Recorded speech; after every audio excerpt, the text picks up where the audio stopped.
Sir ஒரு question. நான் எங்க ஊர்ல இருந்து ஒரு பேஷண்ட் கூட்டிட்டு வந்தேன். அவங்க வந்து கேன்சர்.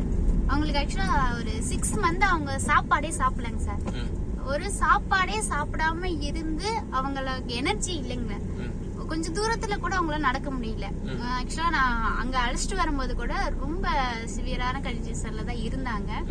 ஆனா நீங்க அப்படி தொட்டுதான் பாத்தீங்க அந்த கால்ல. நான் அதை நல்லா பார்த்தேன்.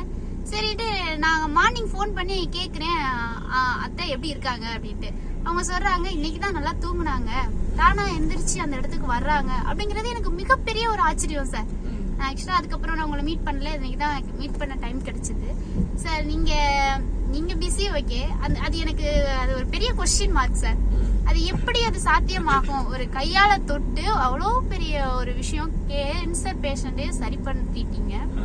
அது என்னால இன்னும் ஜீரணிக்க முடியாத ஒரு விஷயம். அவங்க உங்களை பெருமையா நினைக்கிறாங்க. இன்னொரு விஷயம், உங்களால எனக்கு கொஞ்சம் அது ஒரு விஷயமா தெரியுது.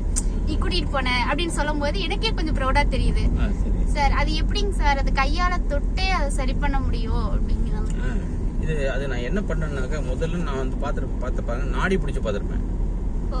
அந்த நாடி பரிசோதனை பண்ணணும். ஃபர்ஸ்ட் நாடி பரிசோதனை பண்ணி எந்த நாடி குறைவாக இருக்கிறதோ அந்த நாடிக்கு சமநிலைப்படுத்துவதற்கு பாயிண்ட்ஸ் இருக்கு, புள்ளிகள் இருக்கு.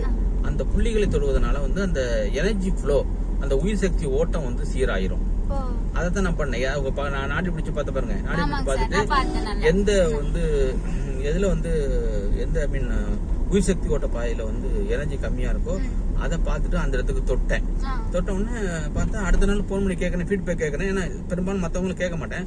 கேன்சர் பேஷண்ட் பொண்ணுங்க அவங்க சொல்றாங்க, சார் நான் நல்லா தூங்குவாங்க சார், சாப்பிடுறாங்க சார், என்ன சார் வந்து பயங்கரமா இருக்குதே, நீங்க கடவுளா தெய்வமா அவனு கேக்குறேன். ஒன்னும் கிடையாது சார். நீங்க யார் நம்பினாலும் நம்மளேனாலும் நான் இதை ரொம்பவே நம்புவேன். நீங்க அவங்கள பார்த்தா கூட எனக்கு கண்டிப்பா தெரியும் அவங்க என்னோட ரிலேஷன் தான்.